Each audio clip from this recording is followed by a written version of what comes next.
भाई तू को पहचान तू या गुंडा नहीं किस भाई गुंडा नहीं करे का भाई गाड़ी गुंडा नहीं करे के আছে मैं लड़का भेज के गाली करो वहां पे अपन मरी जो है ये गाली मेरा आदमी गरीब में कहा के ये काउंसलर याव का चीज है तू हमारे झाट हुए अरे भोसड़ी के आगे बढ़ आगे बढ़ गोलियों की चमकी ना दे हम बोल भोसड़ी कम बोल अरे भोसड़ी तू आगे बढ़ दिखा दो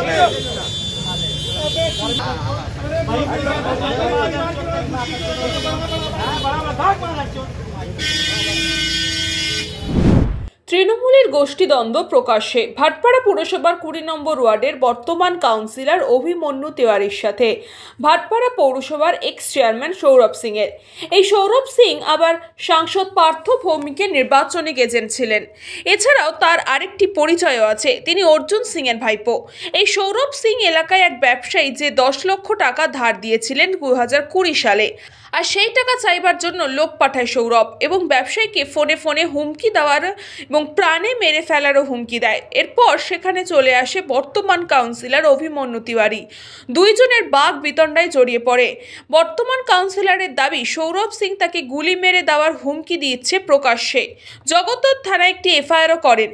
অপরদিকে সৌরভ সিং বলেন, বর্তমান কাউন্সিলর অভিমন্যু তিওয়ারি এখানে ইএসটিতে যত মাল সাপ্লাই হয় সেখান থেকে 5,000 টাকা করে প্রতি গাড়ি কমিশন খায়। এর পেছনে বড় বড় মাথা আছে বলে দাবিও করেছেন সৌরভ সিং। ওর কাছে ভিডিও আছে কি আমি গালাগালি দিয়েছি ওকে? অভিযোগ করছে থানায়। অভিযোগ তো কেউ করতে পারে, আমার নামে তো কার নামে এফআইআর করেছো জানা যাচ্ছে না। তো আপনি দেখুন না কার নামে এফআইআর করেছে। ঘটনাটা ঘটছে দেখুন, এ কি করে প্রদ্যুৎ পাল আমার থেকে 10 লাখ টাকা নিয়েছে, ঠিক আছে 20 সালে প্রদ্যুৎ পাল 20 সালে নিয়েছে। এ 10 লাখ টাকা বিজনেসের জন্য নিয়েছিল ক্যাশ টাকা।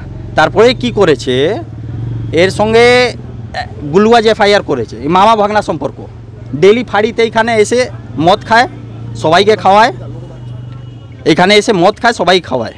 এইখানে কাউন্সিলর যে আছে এই টাকা নিয়ে ওর সঙ্গে সব সারা গল্প করেছে। ওর সঙ্গে আপনি জানবেন এখানে ইএসডি আছে 507 ইএসডি, ওইখানে মাল সাপ্লাই হয়, ওইখান থেকে 5,000 করে সব প্রত্যেক গাড়ি থেকে কাউন্সিলর খাচ্ছে। অভিমন্যু তিওয়ারি, পিনাকি দাস কাউন্সিলর তোমার 19 নম্বর ওয়ার্ড, সবাই খাচ্ছে। দলের আছে, ঠিক আছে আমি বলছি না, দেখুন দলের আমি তো জানি না, আমি সাংসদজিকে জানিয়েছি। যদি আমি তো এক্স কাউন্সিলর এখানকার, আমার ছেলেকে তো কেউ করতে পারবে না, আমরা তো দলের লোক। আমি তো পার্থদাকে জানিয়েছি এই কথাটা, আমি কোনোদিন চাই না অশান্তি করার। হ্যাঁ সাংসদকে জানি, একমাত্র কথা হলো কি বললেন উনি? বললেন ঠিক আছে আমি দেখছি, ওটা ওই ম্যাটারে দেখছি। টাকা দিচ্ছে না টাকা নিয়ে দেখুন, আমার 10 লাখ টাকা নিয়ে কোনো লাভ হবে না। 10 লাখ নিয়ে কি করবে ও? আমার বাবা অনেক টাকা আমার জন্য রেখে গেছে, ও 10 লাখ টাকা নিয়ে রাজা হয়ে যাবে না। তারপরে এখন কি মানে কিছু না, কিছু হয়নি। আমি তো গাড়ি থেকে যাচ্ছিলাম, এখানে কাউন্সিলর আমাকে গালাগালি দিচ্ছে, তো আমি ছেড়ে দেবো নাকি? অভিমন্যু তিওয়ারি যদি ও গালাগালি দেবে আমি ছেড়ে কথা বলবো? ও কে আছে? এক দলে করে তো চিটিংবাজ, চোর চিটিংবাজ, টাকা নিয়ে কাজ করে 5,000 করে প্রত্যেক গাড়িতে। কিসের গাড়ি ওটা? কিসের গাড়ি? আরে ট্রাক যে যায় গিট্টি বালি সাপ্লাই করে, এরা সিন্ডিকেট চালাচ্ছে ভিতরে, তো নষ্ট করে দিয়েছে পুরো। এই আছে প্রদ্যুৎ পাল যে আছে, যাকার নাম আপনার ধরছে ওরা। তো আমি এক্স কাউন্সিলর এখানকার, আমি তো জানাবো যদি মানুষের কন্ট্রাক্টরদের অসুবিধা হয় তো আমি তো দাঁড়িয়ে থাকবো। আমি তো এক্স চেয়ারম্যান এখানকার। প্রদ্যুৎ পাল কি করে? প্রদ্যুৎ পাল ওই গিট্টি বালি সাপ্লাই করে, গিট্টি বালি সাপ্লাই করে, ও কোনো পার্টি করে না, ও ধাঁধলি করছে। ইএসডিতে ঢুকলে পুরো ধাঁধলি করছে, কাউন্সিলরকে নিয়ে ধাঁধলি, বলছে আমার রমরমা বাজার, আমি যা বলবো তাই হবে। কাকে থ্রেট করেছে? ভিডিও আছে ওর কাছে, ওর বাড়িতে সিসিটিভি ফুটেজ আছে, দেখুন সিসিটিভি আছে ওর বাড়িতে, পাশে ফাঁড়ি আছে। যদি আমি থ্রেট থেকে থাকি, ফাঁড়ি থেকে তো লোক আপনাকে বলবে, অভিযোগ জানাবে। ফাঁড়ি লোক বলেছে কেউ? এর বাড়ি তো সিসিটিভি আছে, কেউ বলেছে কিছু? ফাঁড়ি আছে পাশে, আমি যদি লোক পাঠাই তো ফাঁড়ি লোক তো বলবে ওইখানে। এখানে অফিসার বসে, বড়োবাবু বসেন, সবাই তো বসেন এখানে, উনি তো জানাবেন কি সৌরভ সিংয়ের লোক এসছে এখানে। চক্রান্ত আছে, এর মধ্যে অনেক বড় বড় মাথা আছে, ও মাথাদেরকে বলতে চাই। এক্স চেয়ারম্যান ছিলেন। আমি এক্স চেয়ারম্যান, এইখানকার আমি এক্স কাউন্সিলর, 20 নম্বর ওয়ার্ড, এটা 20 নম্বর ওয়ার্ড আছে। বর্তমান কাউন্সিলরের সাথে এই ঝামেলা, বর্তমান কাউন্সিলর সঙ্গে না কোনো গোষ্ঠীদ্বন্দ্ব নেই এর মধ্যে। আমি এসছি, আমার যারা কন্ট্রাক্টররা আছে ওদের অভিযোগ জানিয়েছিল, ওই জন্য এসেছিলাম যে ভাই তোরা কেন এগুলো করছিস, তুই বিজনেস করিস, বিজনেস কর না ভালোভাবে। কোনো গোষ্ঠীদ্বন্দ্ব নেই এর মধ্যে, পার্টির প্রশ্নই আসছে না। আমি টাকা নিই। সৌরভ সিংয়ের অভিযোগ। আচ্ছা, ও বলেছে এইটা আজকে আমি প্রথম শুনলাম কি আমি কারোর কাছ থেকে টাকা নিই। আজকে আপনি ঘুরে পুরো 20 নম্বর ওয়ার্ডে জিজ্ঞেস করবেন কি আমি কার কাছ থেকে টাকা নিই, কার কাছ থেকে নিই না। ওর মুখ আছে, ও কিছু বলতে পারে। ও আমাকে বলছে আমি অর্জুন সিংকে যখন খেলাতে আমার সময় লাগলো না, তো তোমাকে 4টে গুলি মারতে সময় লাগবে। আমি বললাম এইটা তোমার পরিবারের নেচার। কে বলেছে গুলি মারবে, কে? সৌরভ সিং বললো কি আমাকে অর্জুন সিংকে মারতে সময় লাগলো না, তো তোমাকে এখানে দাঁড়িয়ে 4টে গুলি মারবো। আমি বললাম এইটা তোমার পরওয়ারিশ আছে, তুমি নিজের কাকাকে তুমি মারো, তুমি জনতাকে মারতেই পারো। তুমি আমার তোমার যখন তোমার কাকাকে তুমি মারতে পারো, তাহলে আমি তোমার জন্য কি, আমাকে তুমি গুলি মেরে দাও।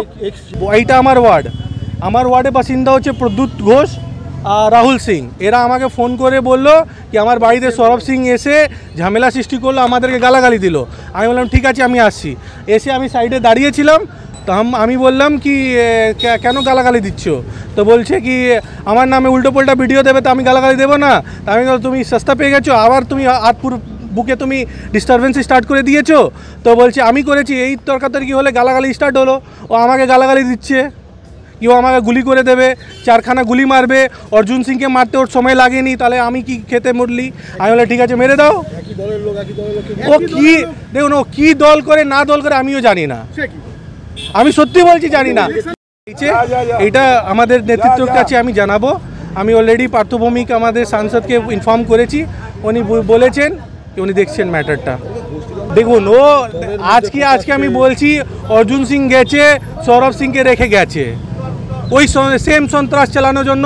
ওই অডিও টেপ আছে, অডিও রেকর্ডিং আছে, তুমি দাও। আমি অডিওর মধ্যে বলা হচ্ছে কি এখানকার কোনো কাউন্সিলর এমএলএ নেই, শুধু একটাই নাম সৌরভ সিং থাকবে, যে সৌরভ সিং এর এগেনস্টে কিছু বলবে ওকে সৌরভ সিং মেরে ফেলবে।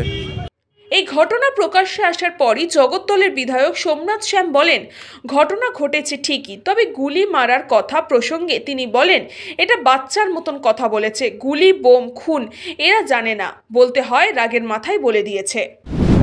ব্যাপারটা হচ্ছে যে প্রদ্যুৎ বলে এখানে একজন ব্যবসায়ী, তাকে গোলু বলে একজন ওই সৌরভের সঙ্গেই থাকে, সে নাকি হুমকি টুমকি দিয়েছিল কি টাকার জন্যে বা ইয়ে করবে তারপরে মেরে দেবো। সেই টেলিফোনিক কনভারসেশনে আমাকেও এবং অন্যান্যকেও কাউন্সিলার্সদেরও হুমকি দিয়েছিল। তো আজকে নাকি এটা নিয়ে একটা বতসা হচ্ছিল। আমার 20 নম্বরের কাউন্সিলর এখান থেকে যাচ্ছিল, মানে ও শুনে এসেছে, যেহেতু ওর ওয়ার্ড, ওর ঝামেলা শুনে এসেছে যে ব্যাপারটাকে মেটানো যায়। সেই সময় একটা কথাবার্তার বিতর্ক উঠেছে। এখন দেখুন অভিমন্যু তিওয়ারিকে হয়তো শুনলাম উনি বললেন যে আমাকে বলেছে 4 গুলি এই মার দেগা। তো যারা বা যে বলেছে বাচ্চার মতন কথা বলছে, ঠিক আছে, গুলি বোমটা জানে না, খুনটাও জানে না, বলতে হবে বলে দিয়েছে। সরাসরি যেখানে জানাবার নেতৃত্বকে জানাবার জানিয়েছি, আশা করি ব্যাপারটাকে মিটিয়ে নেওয়া যাবে। এটা গোষ্ঠীদ্বন্দ্বের কোনো ব্যাপার নয়, ব্যাপারটা হচ্ছে ব্যবসায়ীকে টাকা চাওয়ার জন্যে হুমকি দেওয়া হয়েছে, তার প্রতিবাদ প্রশাসনকে কেন জানানো হয়েছে সেটা নিয়ে ক্ষোভ। তাহলে এটা তো মেনে নেওয়া যাবে না। তৃণমূল কংগ্রেস কোনোদিনও কারোর কাছ থেকে টাকা চাওয়ার হুমকি দিতে বলে না এবং কারোর কাছ থেকে এইভাবে টাকা তোলার জন্য বলে না। প্রশাসন এবং দল দুজনেই শান্তিবার্তার একটা মহল তৈরি করার চেষ্টা করছে।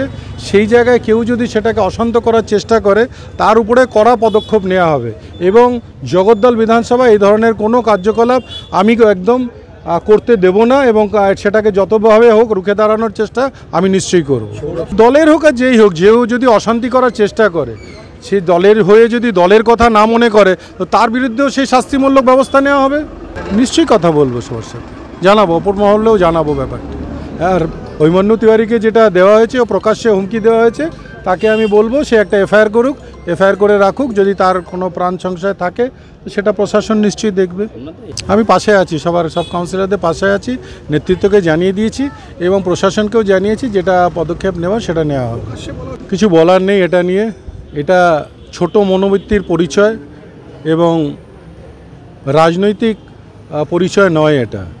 আপনারা যা বলছেন তৃণমূল কংগ্রেসকে, এটা রাজনৈতিক পরিচয় নয়।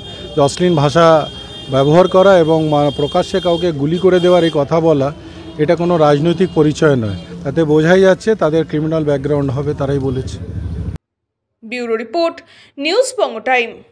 আস্থা পলিক্লিনিক ও ডায়াগনস্টিক সেন্টার, এক ছাদের তলায় বিশিষ্ট চিকিৎসকদের চিকিৎসা পরিষেবা পেতে আজই আসুন আস্থা পলিক্লিনিক ও ডায়াগনস্টিক সেন্টারে। আমাদের ঠিকানা নোনা চন্দনপুকুর, চ্যাটার্জিপাড়া। আমাদের যোগাযোগ নম্বর 7003758330। फास्ट मूविंग वर्ल्ड में वही आगे है जिसके पास है स्पीड, जैसे मेघबाला ब्रॉडबैंड। सही स्पीड सही पहचान।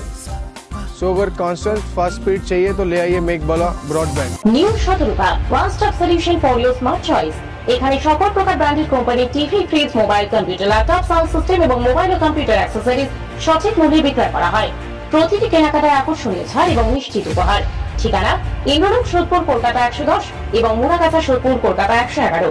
Animesh Suzuki, BT road, Agarpara. Motorcycle মানে সুজুকি। মোটরসাইকেল সেল এবং সার্ভিস করানো হয় অত্যাধুনিক যন্ত্রের মাধ্যমে। এখানে অত্যাধুনিক মডেলের বিভিন্ন গাড়ি পাওয়া যায়। পাবেন Suzuki Hayabusa, Suzuki Gixxer, Suzuki Bergman, Suzuki access 125 এবং সাথে সার্ভিস সেন্টারের সমস্ত সুবিধা। আমাদের শাখা আগরপাড়া, ব্যারাকপুর ভিআইপি তে। সকলকে সাদর আমন্ত্রণ। ওম সাই ব্যাংকুয়েট অ্যান্ড গেস্ট হাউস। আপনার পরিবারের যে কোনো সামাজিক অনুষ্ঠানের জন্য আসুন ওম সাই ব্যাংকুয়েট অ্যান্ড গেস্ট হাউসে। এই অঞ্চলের সবচেয়ে বড় সেরা ব্যাংকুয়েট। সিজন টাইমের ভিড় এড়াতে এখনই বুকিং করুন। আমাদের ঠিকানা ডাক্তার গোপাল চ্যাটার্জি রোড, সোদপুর, গির্জা। আমাদের যোগাযোগ নম্বর 9051714263।